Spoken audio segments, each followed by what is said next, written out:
Welcome into Patriots postgame press pass. I'm Alex Barth, joined by Evan and Lazar and Mike Petraglia, getting ready to recap the Patriots 28-22 loss down in Houston to the Texans. This edition of the Patriots press pass is brought to you by betonline.ag. Visit their website, use the promo code CLNS50 for a 50% welcome bonus. It's also brought to you by ExpressVPN. Catch every NFL game. You can get your first 3 months free. That's right, every NFL game for free. Visit expressvpn.com/beat. Again, every NFL game, expressvpn.com/beat. All right, gentlemen, it wasn't pretty. I wouldn't necessarily say it was as ugly as the Baltimore loss, but that Baltimore loss looms large now as the Patriots sit in the second seed in the AFC and just, I don't want to make excuses for them. I do certainly think the illness was a factor, but just all things considered, a lackluster effort by the Patriots Sunday night. I just didn't see any creativity for the first 3 quarters from the Patriots offensive coordinator, Josh McDaniels, nor did I see urgency. And I think the thing that we're going to remember the most from this game, beyond the 28-22 loss, is Tom Brady yelling at his wide receivers on the sideline in the first quarter. We have to see things the same. You have to separate. You have to be faster. You have to be quicker. And him trying to get his young receivers, Jacoby Myers and N'Keal Harry, on the same page at this stage, late stage now of the season. We're in December, post-Thanksgiving, I think is really, to me, what stands out the most. Yeah, there was a lot of plays here tonight. The ones that stand out are the big ones, right? Mohamed Sanu's drop on 4th down, for example, or some of the plays that led to Brady kind of blowing up on the sideline. But it's a lot of little things, really, when you add it all up together that are adding up to huge things for this offense. It's receivers not finishing routes, like N'Keal Harry on the interception. He gets boxed out by Bradley Roby, and the ball's going the other way.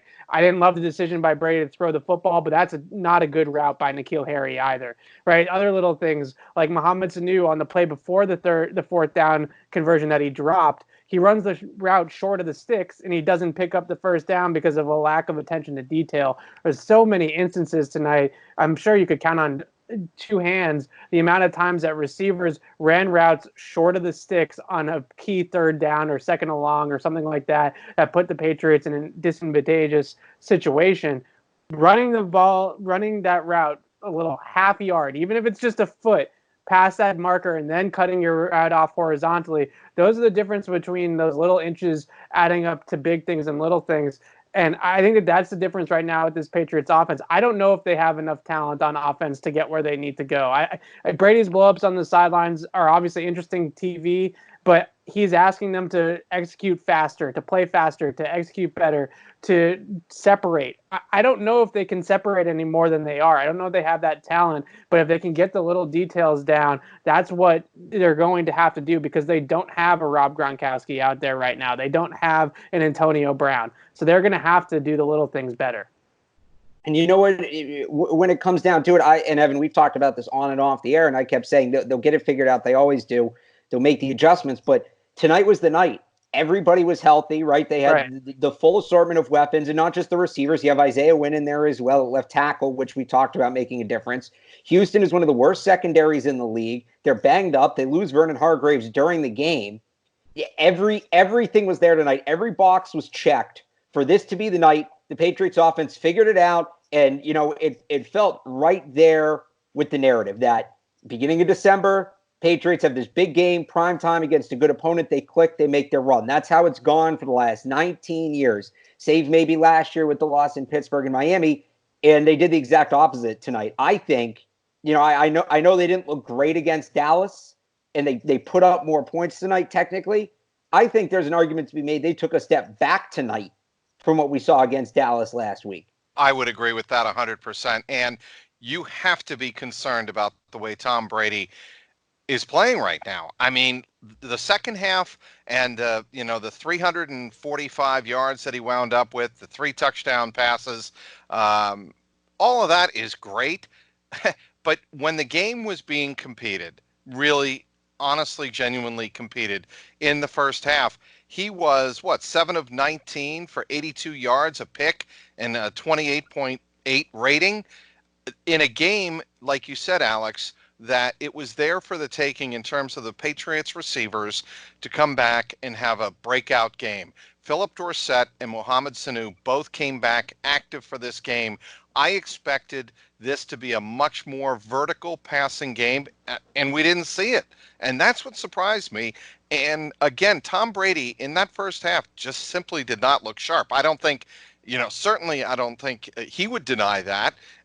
And some of that is going to be because he wasn't on the same page with his wide receivers, and some of it was because the mechanics of his throws was just off.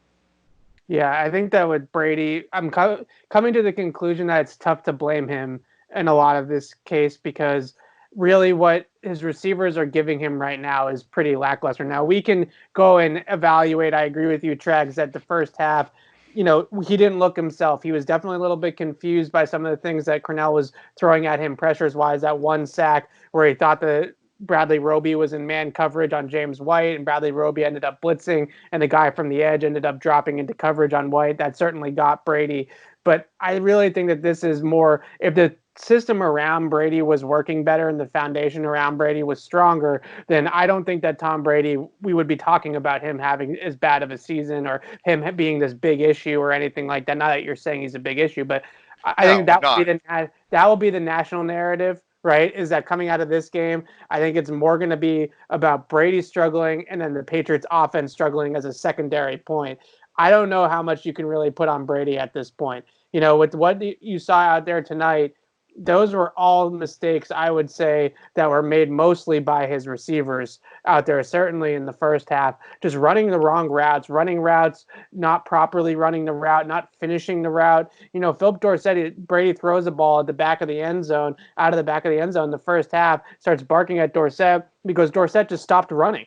He was running down the back of the end zone, and he just stops. And Brady threw a lofted pass right over the defense and tried to land it right down into Philip Dorsett's arms, and Dorsett just stopped the route. I mean, how much do you really want to put that stuff on Brady?